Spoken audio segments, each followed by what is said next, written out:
sharing. Oh, never mind. We live.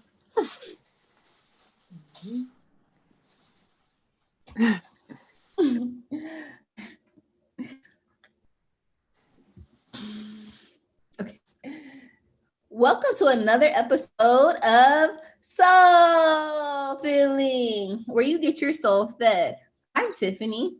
I'm Jasmine. And I'm Kobe. And today we are talking about protecting ourselves. And we all look at protection as an amazing thing. Of course, we want to be protected. We want to protect our hearts. We want to protect our souls, our minds, our bodies. But sometimes protection breeds the want for protection is based in fear. And so we really want to dive deep into that to see, while we're trying to protect ourselves, are we doing it out of love or are we doing it out of fear? And so this topic came up because Kobe saw something on the internet. And so I'm just going to let her explain that because she explains it better than I would ever. Yes, I was watching someone we went to high school with, her story, and she was having a conversation with her dad about a business venture that she recently started. And instead of him, expressing his concern in a fear-based place, he came across as very interested and caring, and he wasn't discouraging. And so, when you talk about protection, that is one of my, protecting mechanisms, or, one way that I protect myself is that I just don't share as much because, a lot of times when you do share ideas or, things with people, they can project their insecurities on you versus their, genuine concern. Yeah, that's so true. And I love that you said that he came and listened to her and was encouraging, because like a lot of times, and I think we're all learning this in the realm of social media, they have all these therapy posts that kind of help you out in like everyday life of just trying to have big conversations with people. And so like when it comes to like even seeking advice or not seeking advice or just venting to someone, just because you want to get it from here in your heart to out there, just see if it makes sense. And what I liked is he listened and was encouraging. And though he was able to give good advice, I think the first step is just listening, just being a ear, because not all the time are people looking for you to, they just looking for you to just be there, listen, give advice, and not specifically bring in doubt. Because honestly, a lot of us already have doubt. And so most of the time we're looking for affirmation. So even if you don't agree with something, if you're listening to someone, I think it's good to just let them hear it out first, unless it's something totally detrimental, like, come on. But, right. Most of the time people just want a listening ear, just someone to listen and care, and then kind of be like, to have their back. Right. So, but I could definitely see how that can be a line of protection of not expressing yourself, because I don't want to say so many times, I don't know, but I know in other people's lives that, you come to someone saying something, even me, I'm very, even though as supportive my family is, I know who to go to when I have some grand idea. It's my brother.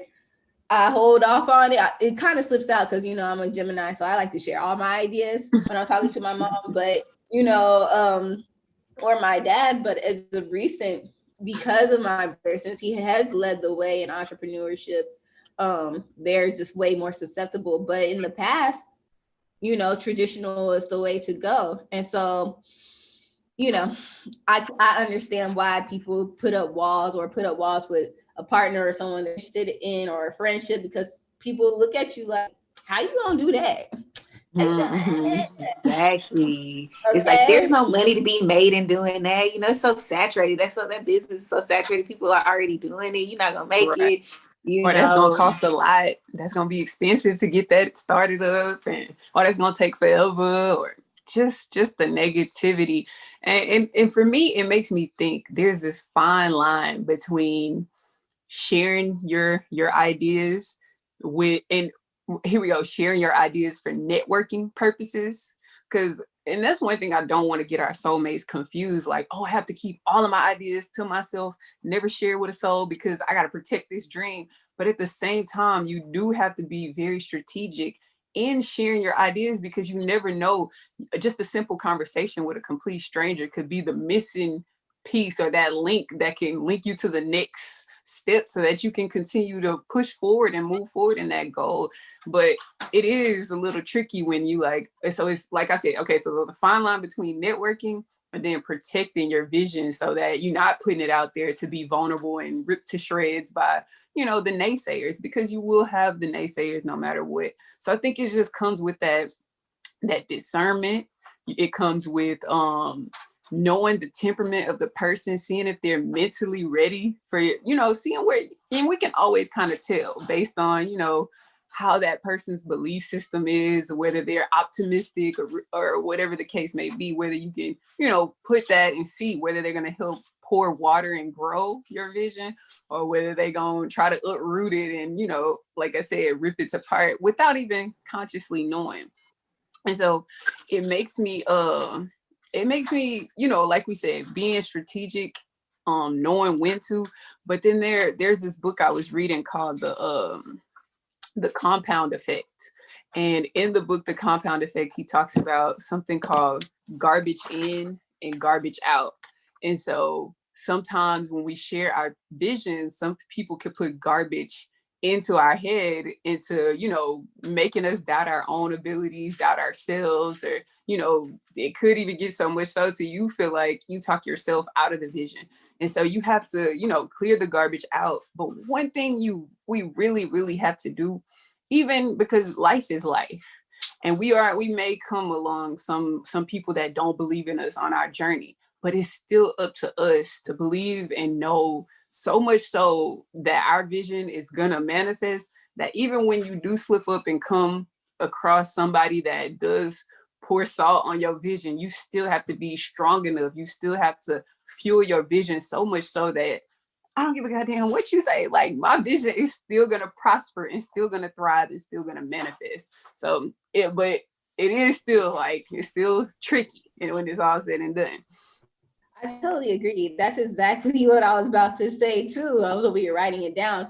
That's why we soulmates, y'all. That's why we soulmates. When we have telepathy. But that's true. So like, when I think that if we're talking about protection, right? We're trying so hard to protect ourselves from other people, protect our ideas, but maybe we need to protect ourselves as ourselves, like you were saying, having the strength. You know, so okay, let's think about it like this. If you want to protect yourself as a man, go into the gym, building that muscle, like, I'm about to be like ripped, or I don't know, go into the gun range and get your gunshot. I don't know, but you have to do that within your own mind. You have to protect your mind to say, like, when, yes, you know what, not everybody's going to understand my idea, but I'm building that muscle that whether you believe in me or not, I'm still going to do it. So it's like, you have to build a stronger mindset. And if you're going to be in anything you want to do, if it's big and crazy, your mindset is going to have to be strong. So how do you do that? Read books, listen to podcasts that inspire you, follow people who are doing the same things that you're doing, so you could see that it's actually possible. Talk to the people that are going to encourage you. And one thing that you might want to talk to people about, it's like sometimes we bring our big grand ideas to people who have no clue, like they work a traditional job, and which is nothing wrong with that, but you might want to, if you go to advice to them, their experience is different. So you might want to go to somebody who has been there. I know Ashley's dad is an entrepreneur. He has his own business. And so she knows she could go to him because he has made things happen. Like I could go to my brother. And then once people start to see, then they're like, oh, okay, I get it now. But I'm the same way. Like I'm pretty traditional. And so my mind has completely changed the more I've seen people do things. And so it's just a learning process, and it just takes patience. But I really want us to focus on the mindset. What is your mindset strong enough to when someone comments on your Instagram, ugh, that ain't nasty, or you're gonna be on YouTube, you know, there's 1,000 people, millions of people. Yes. And I'm going to be another one that makes revenue, like consistent revenue on like a grand scheme. Because why not? So yeah, all I really want to say is like build that mindset and really pay attention to what's seeping into your mind, because that's going to have that major effect on you. That's, protect yourself in a different way, Yes. And when building that mindset, I think the thing that strengthens our mindset so much so is, like you said, being surrounded by people that, and Kevin True always talks about this. He always say, who do you listen to? Who do you listen to?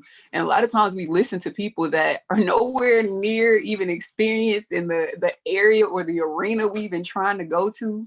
They don't know any information. So going back to the statement where he says, who do you listen to? You listen to people that has either been there, done that, did it, or maybe they know someone that's doing it and they can recommend you and connect you into, setting up a schedule and a meeting with someone that's doing the thing that you want to do. And so a lot of times we just listen to the wrong people, and then that can kind of, deter us from even starting. But one other thing I really, really wanted to mention, and this goes back to Ashley, when she was talking to her dad.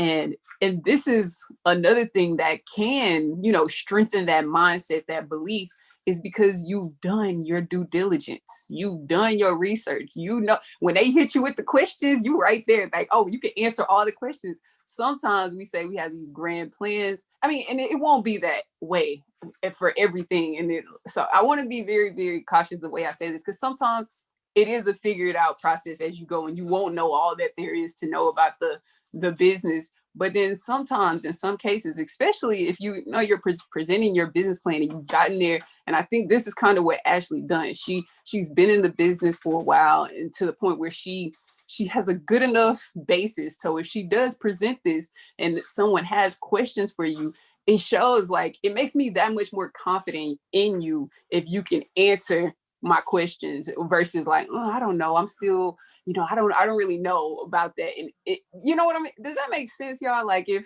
someone's asking you something, absolutely, and it shows that you've been doing your homework, yes, you've been doing your research, and so it just kind of breeds more confidence in you. Like, oh, I may not really know what you're talking about, but I can tell you know what you're talking about, because you've been on your stuff, you've been putting in your research, you've been, doing whatever it needs to take. So sometimes we have to be honest with ourselves and put in that work, put in that outside, that back end effort, learn that extra knowledge, learn what it takes to do that. And if you do come up against like hiccups and certain, brick walls, you figure it out. Everything, like we always say in just about every podcast, in the words of Marie Forleo, everything is figure outable. And so sometimes we get to those brick walls and we let those brick walls deter us. And instead of, letting them, not necessarily deter us, we let them stop us. Instead of it letting them stop you, go on that little detour, figure out what it is that you need to learn to make that dream become a reality, so that it just will make you that much more knowledgeable in that area. So I definitely think that is one of those key pieces that makes people really believe in your dream, when they say, okay, this person been putting in their research, they've been doing their due diligence, so I can tell that they serious about this. Yeah, that's so true. I'm the same way. I hear people out all the time. And I don't even hear people, I see people post something, what they gonna do, and I don't believe, I'm like, oh, I really think anybody could do anything that they want, just because I've seen people make so much money from teaching calligraphy classes, from teaching people how to sew. So I feel like anybody could do anything. But with that, it's not until I see like, oh, you took action. Like I was like, oh yeah, that's great. And so I'm ready to hear more. Like, did you, but I always hear it out, but it won't trigger anything until it starts to happen, and that's just it. We're just visionary. Like we like to see things. We like to, see what has been done, so, which I don't know if it's a good thing or a bad thing, but it is what it is though. I kind of think of it as doing better than you're expected to do. I think that should be a goal whenever you do anything that you want to do and you say that you want to do. I think you have to do better than expected, because everyone around us is already expecting you to like not really do a good job at that thing. But it's like, I'm going to, protect myself so much so that it's like I'm already like 2 steps, 10 steps ahead. Like I'm already there because I'm trying my best. I'm putting forth my best effort. And, a lot of times, I've been big in the real estate industry right now, but a lot of in the past, one of the things that was said is Black people don't get as good, interest rates or so forth, and we don't get approved as easily, which these are definitely facts. I'm not going to say that is not true. But a lot of times Black people have gone into these places without doing research, and we were just kind of letting the expert kind of tell us what's expected of us, versus we have our research. We know what's the average range, and it's easy for us to walk away and say, I know what to expect because I've done my own research. So I know that I don't have to accept this deal if the numbers don't add up for me. So it's just like, in what ways are we really preparing ourselves to be put in certain scenarios so that we know that we're getting the best out of the deal? Or we just kind of like winging it and saying, okay, whatever happens. And then next thing you know, sometimes we find ourselves in situations down the line, like we'll realize once we then do the research, once we in the situation, like, oh, you know what, I could have gotten a better offer for this, or I could have gotten so much more of a better deal. But it's like, we have to do the research beforehand, not after we already in whatever it is that we're trying to get ourselves into.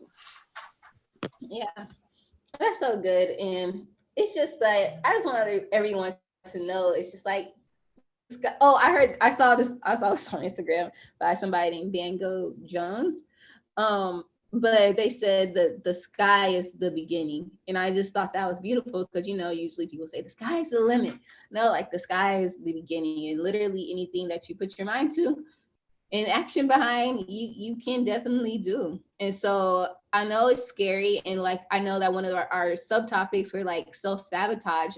It's real. And self-sabotage for me, it comes in procrastination. It comes in doubt. It's like, can I really, really do this? And so I think protection is both ways. Like, if you're already doubting yourself, you probably don't want to talk to someone that is also going to doubt you as well. You want to talk to someone who's like, oh yeah, you can do this. And here's what I did, or these are the steps. It's okay to be patient. And that's another thing I wanted to talk about is patience. And because, I don't know if I can say this, but there's been a decision I've been trying to really make that's really been troubling my inner being. And it was really something that was stressing me out and I was very anxious about. And it wasn't until I woke up one day, to God be the glory, when I was just like, oh, I don't have to make a decision right now. And I think that we really try to protect ourselves by hurrying up and making a decision, or just hurrying up a process, because we just feel like we just need to figure it out all the time. But sometimes we don't need to. And this is what I'm saying. And because I can't tell y'all all the details, but what I'm trying to say is like, what I learned is patience is actually key to figuring it out. Sometimes we don't have all the pieces. I say it something like this: we can't figure out the math problem if we don't have all the numbers. We can't figure out the end of the story unless we read all of the book. And so sometimes we're so in a rush to figure out, should I do this? Should I do that? Should I do this? And we're putting all this anxiety, and we're so scared. We're trying to protect ourselves from whatever lies in the future, when really we should live in the present and figure it out by doing things to figure it out. Like, okay, does this work? Does that work? How does this make me feel? And then after you finish you have all the numbers and you're able to sort out get the answer, rather when you finish the book, you're able to have clarity on what you actually do. And you'll know it when you'll know it. It's like, oh, I understand. I don't like this. I like this. I feel this way and I don't want to feel this way anymore. I feel good here. And so it's just like, sometimes we're rushing when we don't even really know. We don't really know how we feel. So that's why I feel like patience is so important in protecting ourselves. Because sometimes we try to protect ourselves so much that we're trying to control the future so crazy, when really it takes patience and living in the present to be able to figure out what to do, to let God you stop worrying, be still, and let God figure it out for you through your experiences. So how do y'all feel about that? That's just something I had a revelation recently, and I just realized, like, I don't have to put it all on me. Cast your burdens to God and live life, while also, don't stay stagnant. Don't be patient for like 20 years or anything like that, but be consciously figuring it out, but don't be so hard on yourself. Yeah, I agree. I think that's a good mechanism to use to protect yourself. I do. Yeah. Same. And when you think about patience, something that you said really stood out to me, where you said, oh, I just lost it. But anyways, I'm it's probably gonna come back up. But it's like, when you think about patience and knowing that it's mainly about being in the present moment, right? And sometimes we put we get high, we have high goals, high expectations, high desires, high, we want big things. And I'm pretty sure if you listen to this podcast, it's because you have big dreams and big aspirations, and you want big things in life as well. And sometimes what tends to happen, we want such grand things. We want these grand things now. I mean, like tomorrow, and when we really sit back and understand that the saying that Rome wasn't built in a day is so real. Even a house, it ain't built in a day. It really will cause you to understand that it's literally in the process. Like, everything that you're doing right now is building that big dream, is building those steps that we don't even see. Like, in most times we take for granted, or they just simply just go right over our head, those milestones that attribute to your ultimate goal being fulfilled.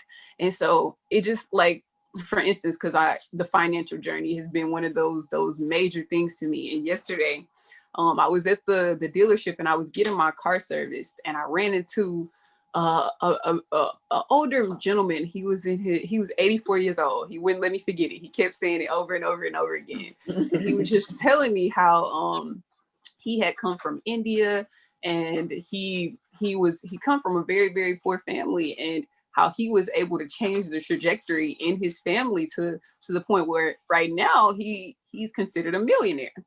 And so he was like, it didn't happen. It wasn't one of those things that I just did when I first made it to the United States. It wasn't one of those things that happened overnight, but it's like, you look over the course of your life based on your goals, the decisions that you make, the reasonable decisions that you make. That's one thing that stood out. Like, when he said the reasonable decisions that you make, and always doing and acting out of reason, seeing, like, does this decision adds up? Is this in reason with what I'm trying to accomplish? Is this aligning with what I'm trying to accomplish? And not just wanting those microwave results that we also often sometimes we get caught up in, because we see this social media age and we see this person that have A, B, C, D, elemental P all lined up, mapped out, and it looks like it appears and it's a twofold thing. Sometimes we'll see people and we'll see the end result and we'll say, man, I want that. And this could have been something that this person has been working behind the scenes that we don't even know all that they've done, when they started, how they possibly could have started 6 years ago. Or it could be one of those things where we flossing, and when I say we flossing, they've taken out a pounds of debt. They're actually swimming under.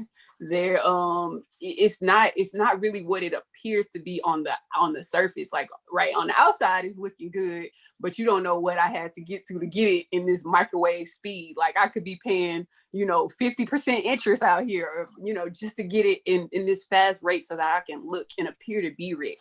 And so one thing about patience, when you are patient and you build it brick by brick, this strong, solid foundation, it will really, really be something that, and what he said, he was like, don't get caught up in the what did he say? The worldly things. And I like how he said worldly things. And he said, all these material possessions, they're great to have, but being patient and making sure that you can truly have them and enjoy them will be way more fulfilling versus you just getting them and putting yourself in tons and tons of stress and headache before you can actually, truly enjoy the fruits of the labor.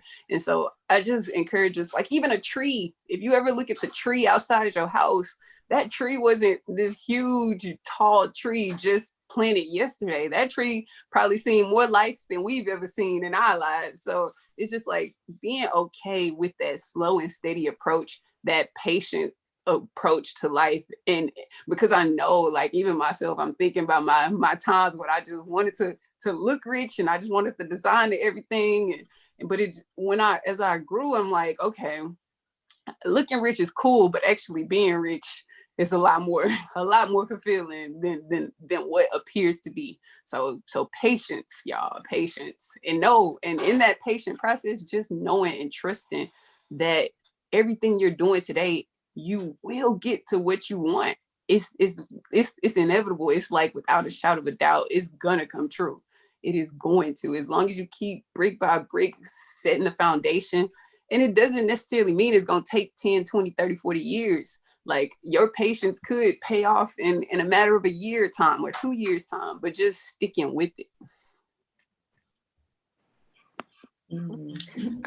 With y'all talking about patience, it for some reason it made me think about anger, because I know that's like the secondary emotion when you are having to be patient about something, or when you are experiencing something and it's like taking a long time for you to achieve a goal, you start to get angry. And I just want to share this. Like I was watching a TV show, and in the TV show, this guy was talking to a psychologist, and he gave him some really good tips about anger. And I just wanted to share it with our listeners. And it's called ABCD. And so the activating, A is the activating event. So it might be, hey, it might be something as small as somebody cutting you off.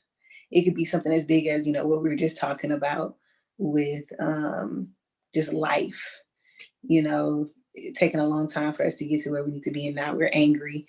We're angry at ourselves. We're angry at God. We're angry at whoever, whatever, right? And now B is the belief system. What belief system have you taken on because of this event? And the belief system might be, dang, I'm not worthy enough, or I'm a failure, or I'm unsuccessful. I'm never gonna make it, right?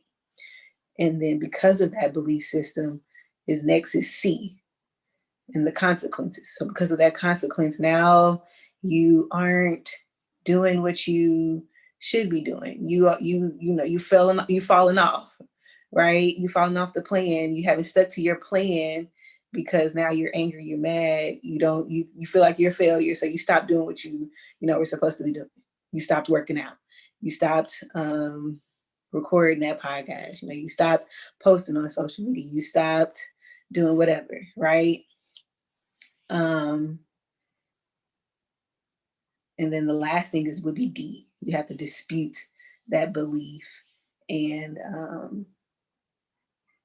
it takes time. That D part takes time, because there are going to be different things, different ways for different people to overcome that belief of themselves of, okay, I have to be patient with myself. Okay, that brings me back, yes, with patience. So I have to be patient with myself. I have to be patient with God, knowing and believing that whatever it is that you're trying to accomplish is going to happen. That's what I wanted to bring it back to, with the patience and anger and all of that. So yes, A, B, C, D. Activating event, your belief system, the consequence, and then now you have to dispute that so that you're not angry anymore. That is so good. Like, ooh, it's true. It's I really like the consequences part, and then also the end part where you have to like really evaluate yourself. Like, what does D stand for again? You said D? Oh, dispute your belief. Dispute. Exactly. Yes. And I almost feel like anger is a source of protection too, because you're like, oh, I'm angry. It's a source of protection. It's like, but that's interesting. What show was that from? It was, okay, so it's on Netflix. It's called Evil. And it's so weird, but it's a really good show. It's with the guy who plays Luke Cage, and he's like a priest, and then he has a psychologist that he's working with, and then he has like this engineering person. So they all have different perspectives, and basically they're trying to debunk people who are possessed, basically. So they have a different, everybody has a different perception. They're like, is this person possessed or not? And so the computer guy is trying to find out that noise you heard. It wasn't a ghost. It was actually your dishwasher was broken and is making a shh, So he's trying to figure out that aspect of it. The priest is just like, no, this person is not possessed. They're just battling this evil versus good, within them. And then the psychologist is coming from the mental perspective. She's like, no, they're not possessed. They're suffering from this disease, this mental disorder. They're having this issue. So it's really interesting because some of these people, wow, they really look possessed, but it might be something in the water, something in the food that has caused your brain to, that fluoride, like chemical imbalances. A couple episodes ago, I'm trying to tell y'all. Yes, so it is very interesting. It's a good TV show, and one of the episodes they talked about that anger, and I was like, dang, this is good. That's so that makes me so this was all kind of geared toward what activates your anger. That's from the show, the ABCDs, huh, Kobe? It was trying to get a gauge on what activates your anger. Yes. What is that activating event? So you made the person think about, okay, why did you attack this person? Why did you do what you did? What was that activating event? And so in the episode, it was a young lady at a coffee shop. She denied this guy. He hit on her and he didn't accept his advances. And so now he angry at women. Okay, so I got a question for y'all, and this is for y'all two soulmates. So what do y'all find the most challenging piece and I'm gonna spin it a little with trying to achieve your goal, your big goal, because essentially sometimes I feel like we all go through that angry space where we go through that downtime where we probably not own it as much as we was, or whatever the case may be. So which one out of the four, the first one is it activate? The activating event. Is it the activating event? So my question is, let me make it the belief system, the consequence. Oh, I see what you're saying. Yeah. So which one of the four do y'all feel the most hardest to overcome, or that triggers you the most whenever you are trying to achieve a personal goal, a personal milestone? Do you feel like it's an activating event that could potentially, cause you in this negative spiral? Do you feel like it's your belief? You don't got the belief just yet. You ain't tapped into it. Is it the consequences? And when you think of consequences, are they positive consequences, negative? I don't really know what I want to say with the consequences. Or is it the disputing? You have to dispute some things in your life to really, or you constantly brushing stuff under the rug. You ain't decided to face it. What is it for y'all, ladies? While y'all think on that, I'm gonna answer mine. Because I was thinking about it. So while y'all thinking about it, for me, if I'm being honest with myself, if I'm being honest, I can say it is activating events. And the reason why I say this is because I will be good. I don't miss a beat. I'm telling y'all, I'll be good on my journey, but then let something that's real life situation happen, like i.e., we need to buckle down on schoolwork or homework for Eva, or I need to get my mom enrolled in a course or something, or I'm trying to, get my grandfather, move down here. One of these events will like trigger me. And then from there, I'll find myself on a whole nother spiral trying to attend to that thing. And then it could like detour me off my path. So now I have been way more conscious of that to the point where I haven't been veering off of my path as much. But at one point in time, I would find myself so much so on these different paths to the point where I would get angry. That anger would kick in, and I'll be blaming everybody else. Like, if y'all just did this or did this, then I could just stay on my path. But now I'm now figuring out ways to balance it. And I can honestly say, thank God, that I've been doing way better when it comes to these activating moments that can just, get me to just shift and go a whole nother direction. I've been able to balance it a lot better, but I know that was one of the biggest things that would deter me off my path so much so. So that's for me. And then belief definitely would be secondary for me if I had to put them in chronological order. But well, what is it for you, ladies? Ooh, for me, it's definitely the consequences. And the second thing would be the activating event. But the reason I'm going to go heavily with the consequences is because I know for me, it's just the stopping and starting. Like, because of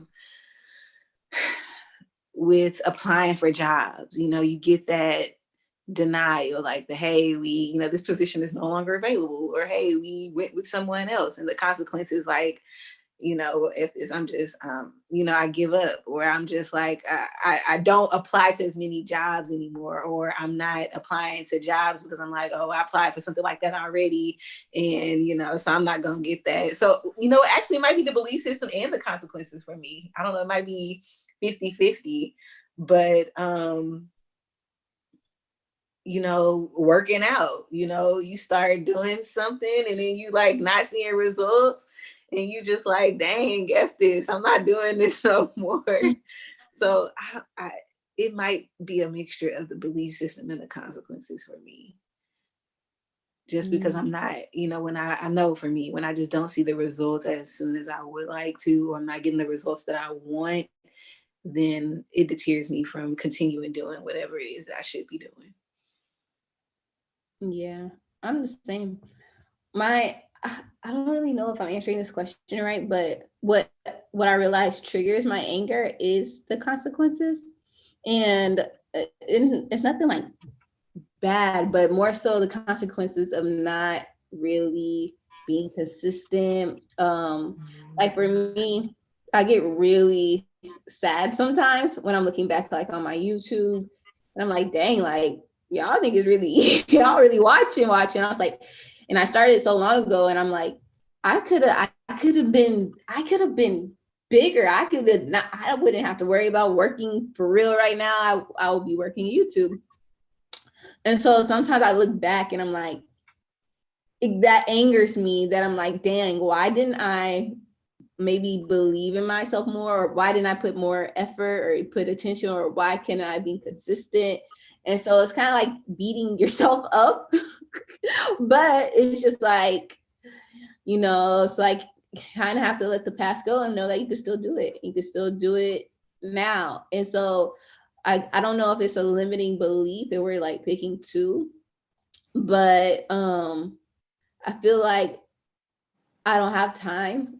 And so, because I'm doing so many other things, sometimes I don't feel like I have time for what I really want to do, like YouTube. And I love creating content about holistic living, and I love soul filling. And I feel like it could be I know it will be. It's just my belief right now is I don't have time. And so maybe I need to really sit down with myself and really make time, really put myself in soul filling first, because right now my excuse is I don't have time. How? I don't have time. And so yeah. So those are my two things. It's the consequences of like, why didn't you do that? And then number two is my excuse, or maybe it's not, it's the truth. It's like time, Time. That's hard. That's when you're trying to pay your bills. Facts. I think we all had one thing in common. Well, you and Kobe had the same too, and I can probably agree with those as well. But that belief, that mindset, that's one of those things that's not linear. That's one of those things that's gonna forever be it has to be in the forefront of our life, so that whatever it is that we want to achieve, we can actually get it done. It's like you were saying earlier, I can't remember who said it, but about that going to the gym, I think it was you, Tiff, about that belief. Like you have to, it's like it was you, Tiff, when you were talking about how we work out, if guys want to protect themselves, strengthening their physical body, or strengthening your belief. That's one of those practices, because no matter where it is, it's like one of those things to me, it seems like one of those most vulnerable pieces to the whole picture of when you're trying to create your life, because so often it can get attacked and anything can trigger it, like whether it's you feel like you've fallen short or something, and we imposed our own self-infliction on it, or whether it's outside external sources that can attack our belief. So I feel like belief might be the most important thing to trigger to not even trigger, but to, what's the right word, to activate all of the other things that we need in life to get us on the straight and narrow path, so to speak, is that belief. Yeah. And, were you gonna ask another question? No, I wasn't. No, and what I really like about the ABCD thing is with it being specific to anger, it leads me back to, how I was saying earlier, like I feel like anger is a source of protection.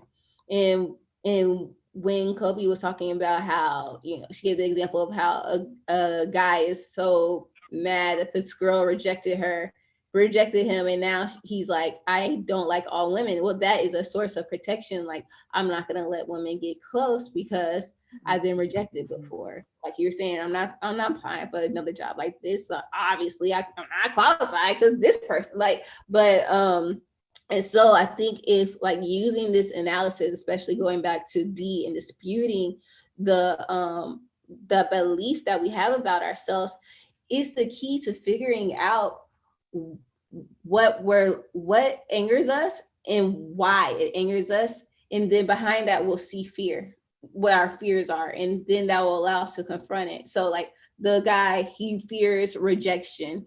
And so I think that's a base of a lot of things. Like we fear rejection because rejection doesn't feel good. It doesn't make you feel like you're worthy. It makes you feel like you're not good enough, when the actuality is you are worthy, you are good enough, but maybe that person wasn't good enough for you. Maybe that job wasn't good enough for you. Maybe that's the path God didn't want for you. Maybe you have some things to work on. And so maybe if we stop really just being so fixated on the rejection and seeing the rejection as a protection, as we like to say a lot of times, maybe we won't go into the world so scared. But I do love the ABCD effect because outcome is because it really allows you to analyze, why are you even angry? How can you change it? What do I need to face and what action should I take?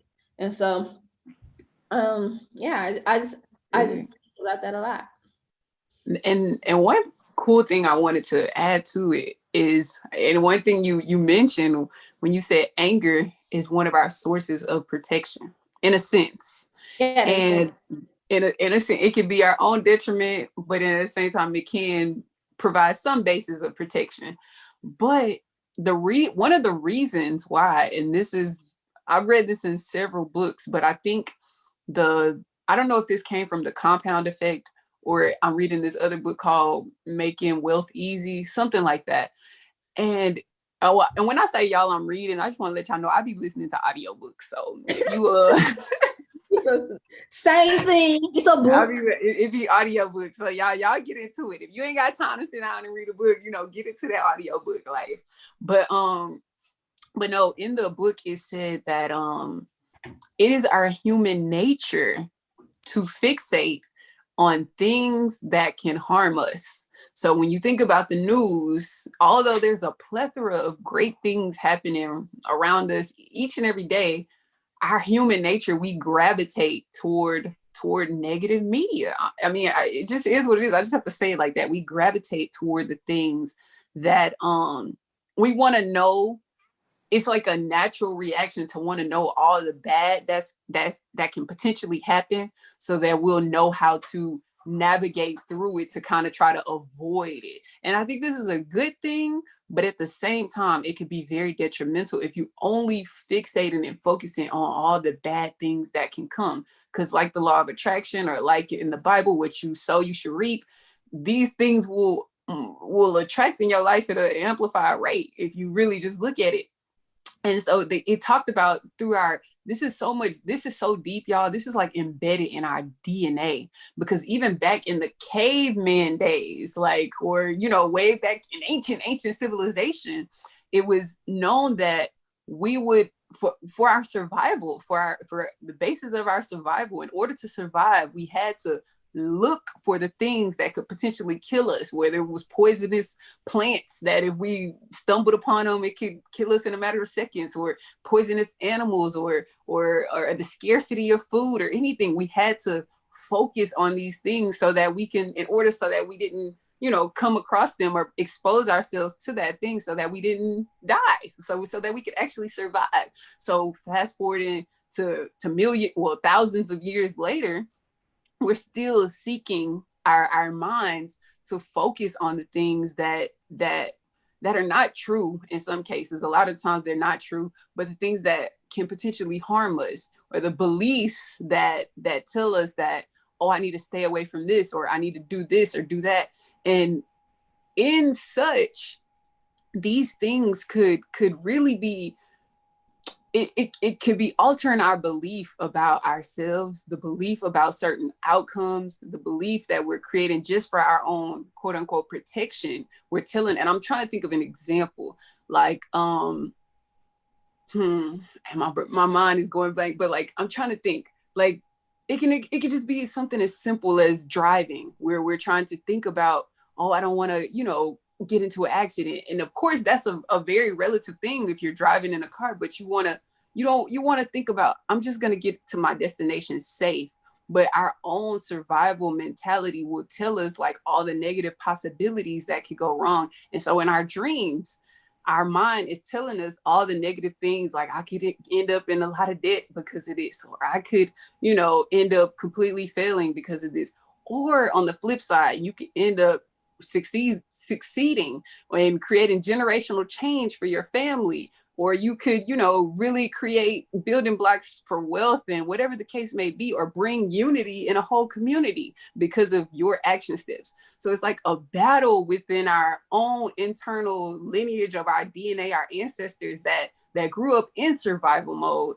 We have to reprogram that belief system for thrival mode. Like, for real, it's a real thing, y'all.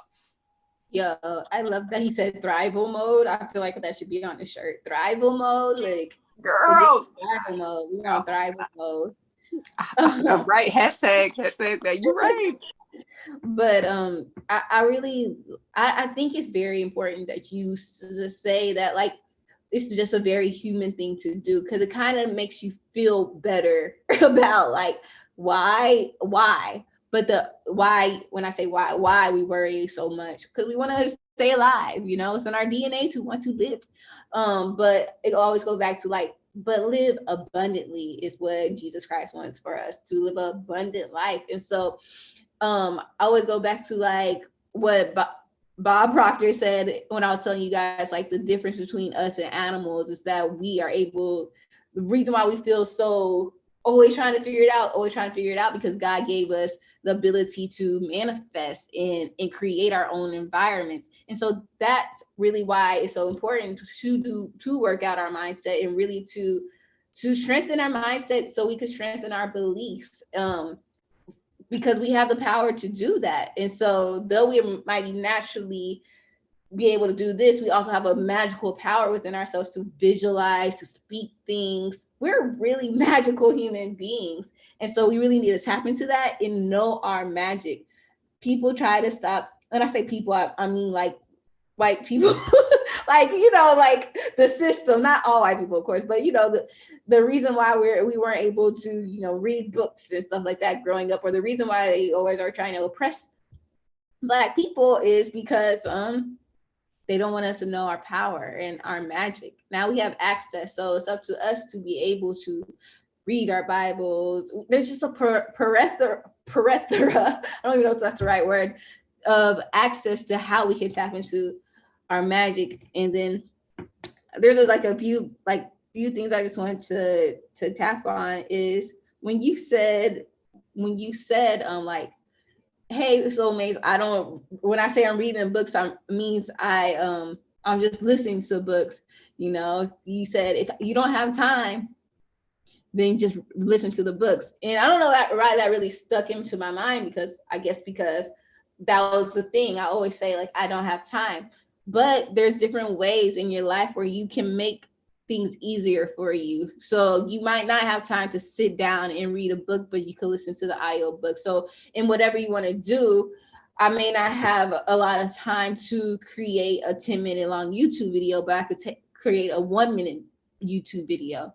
And so that just, like, with this belief, whatever belief, disputing the beliefs and seeing, what am I thinking about myself? I don't have time. Okay, if I don't have time, and if this is true, how can I create more time?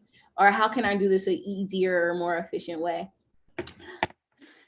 And so y'all can hop in at any time, but I do have, like, one more thing, and it's so far from what our conversation is, but another thing that really stuck into my mind is Jazz Porter, Yogi Jazz Porter, on Instagram. She posted this live she had with someone, and one of the questions that he asked her is, like, as a yoga instructor, how do you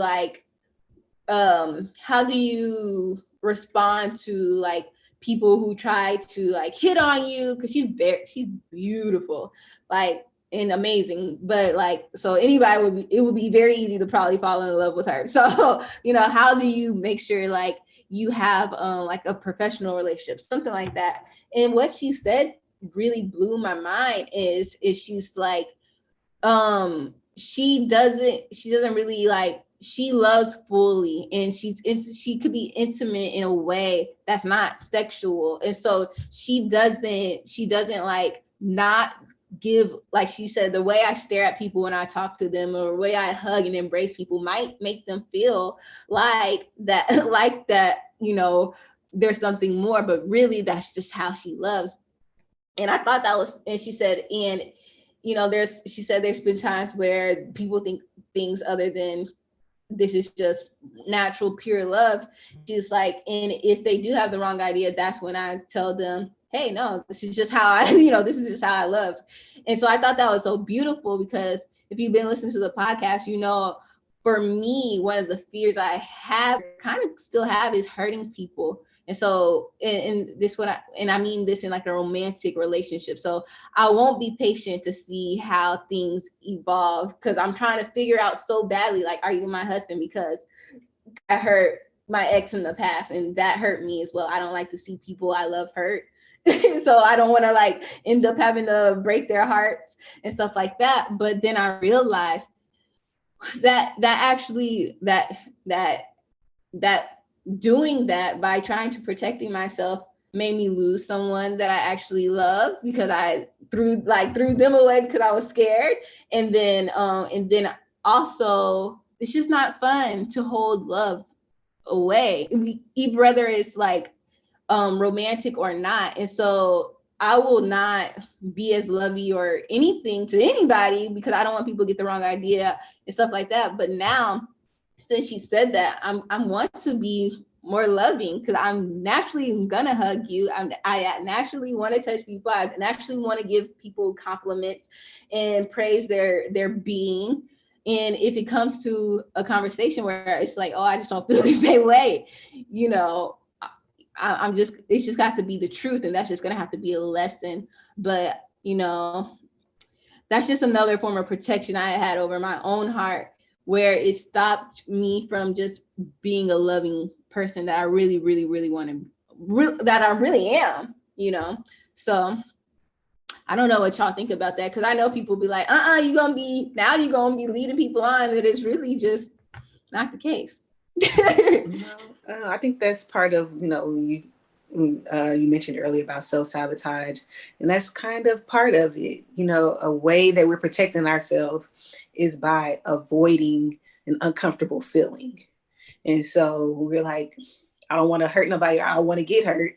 So I'm not gonna love, I'm not gonna entertain, I'm not gonna date, I'm not going to text this person back or whatever, we self-sabotage for different reasons. It might be a negative belief that we have towards ourselves or a situation. It might be a way for us to feel in control of a situation, for us to feel comfortable, to get back to a comfortable place in our lives. So we're like, okay, I'm gonna just avoid the situation or whatever. It might be a failure thing, a fear of failure. But ultimately, we're just trying to protect ourselves. That's really what it is. But I did want to go into self-sabotaging behaviors, because I don't know if everybody knows what that is. I'm saying that some people might be like, what is self-sabotaging? So break it down for us. Break it down, girl. It is self-criticism. It is negativity. It is procrastination, disorganization, imposter syndrome, overindulgence, initiating conflicts, when you're out of focus, when you're comparing yourself. Comparison is a form of self-sabotaging. And then questioning your purpose. And then something else that I want to add that's not on here is like that avoidance, or how do I want to say this? What do I want to group it as? Just like removing yourself externally, not putting yourself out there anymore. For instance, I have a cousin, since COVID has started, so she has not been out the house since March. Has not left the house since March. I got family members like that. So that to me is a form of self-sabotage in a way. I don't know. I'm just like, that's not healthy. Like, I get it.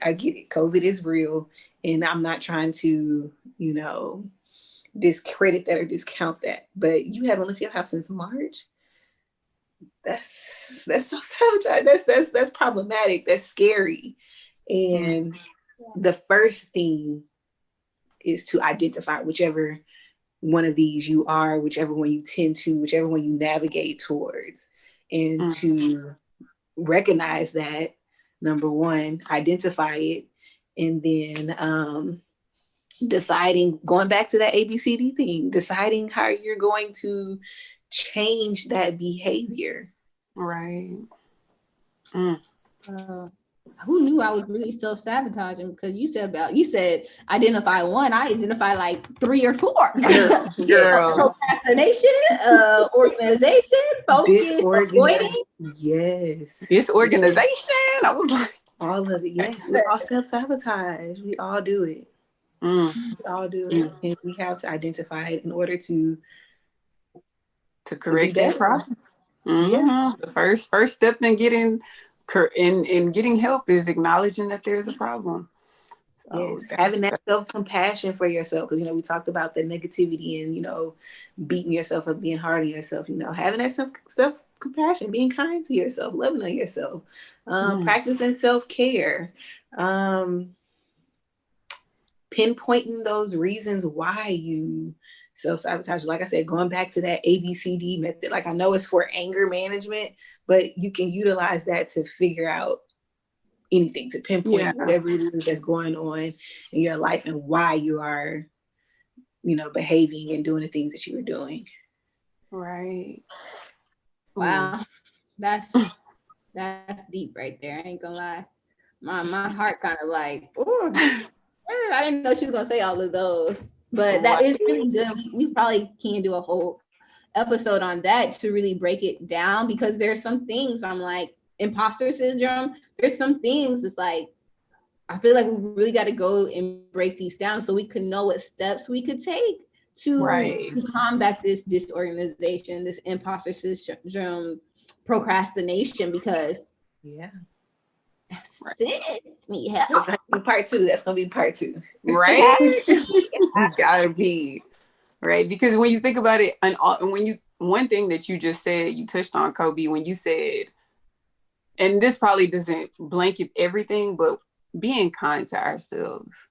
I know when we do identify us having one or all of the things checked off on the list that can apply to you, it can cause you to get into this, like, smack myself upside the head, like, kind of space with yourself, or frustrated with yourself, or like, how could you self?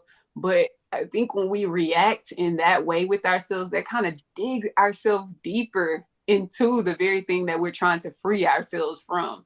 And so it's like Tiffany said, we have to learn how to pretty much manage this and how to really be able to go in so that we can know how to reverse the thing. And so a lot of times, in order to uproot something, we can't respond to ourselves the same way we've always responded to ourselves. We have to create a new way of a more healthier way to respond, so that we can actually get through it, and so that it can't be one of those things that we look back and we're like, oh, I really have overcome that thing. And just like with any of these things, I really don't think any of them are linear. I think that and when I say I don't think it's linear, I don't think it's like we're going to correct it this one time and never have to deal with it again. I think, it's a constant journey in our life, a constant, healthy relationship you have with yourself, a constant, awareness, a self-awareness that you have with yourself, that you create so that you can combat or not necessarily have to keep going through the same cycles over and over and over again. So it's finding ways to implement healthy behaviors so that, the unhealthy behaviors aren't, at the forefront. And so it's a journey. It is a journey. And to the people that are living out there, I wanted to touch on the when you mentioned about your cousin that hasn't left her house since March. And yes, COVID is real, and I'm not trying to undermine it. But when I noticed yesterday at the car dealership, and I have family members that's in this same age group that's in the 84 or above or below age group, and I saw how vibrant this man was, and how he just seemed like he was so fearless. Like, I'm like, I'm thinking to myself, he was even trying to talk to me without his mask on. I'm like, sorry, you gotta be above your toes. I'm like, and I'm thinking to myself, like supposedly this disease is targeting your age group.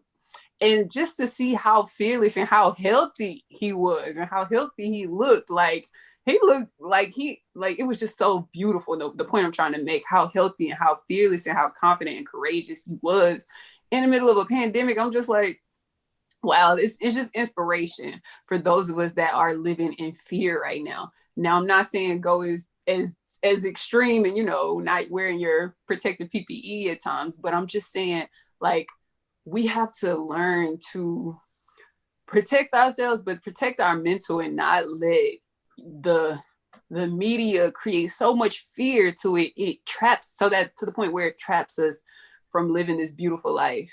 And that's all I'm gonna say on that. Cause yes, so well said. Yes, that's good. So mates, we just want to make sure, like, when it comes to protection, though it's an amazing thing we ask God for, just make sure when you are trying to protect yourself that we do it in a healthy way, one that's rooted in love and not fear. And so that's really what this episode was about, because we want you to have the life that you deserve, a life of abundance. So I think it's all right, y'all. What time is it? It's affirmation time. It's affirmation time. It's affirmation time. Y'all, if this is your first time tuning in on the Soul Filling Podcast, we always end our podcast with a positive affirmation.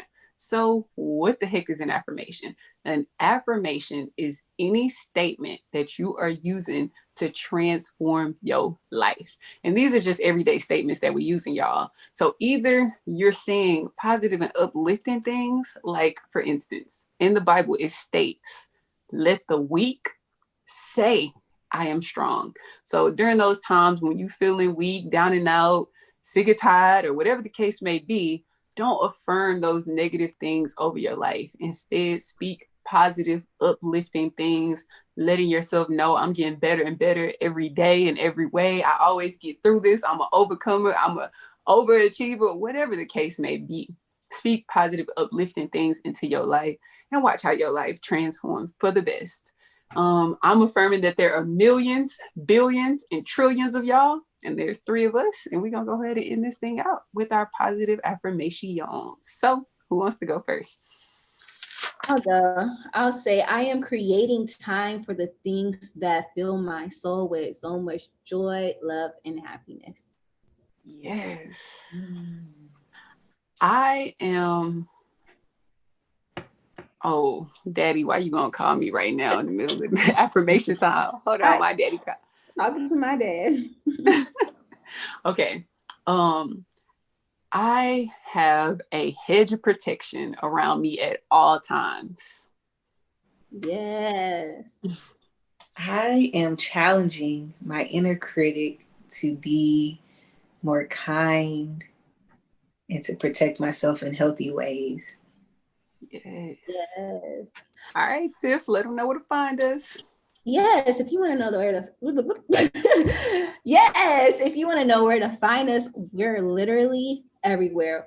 We're on SoundCloud, Google Play, YouTube, Spotify, Apple Podcasts. And if you are listening to us on Apple Podcasts, make sure you give us a 5-star rating and write something soulful and sweet so we can continue going up and up and up in the rankings. Guys, we love you so much. Oh, I forgot to tell you guys to also follow us on Soul Filling Podcasts social media, Soul Filling Podcast everywhere, SOUL space FILLING podcast everywhere if you want to stay connected with us.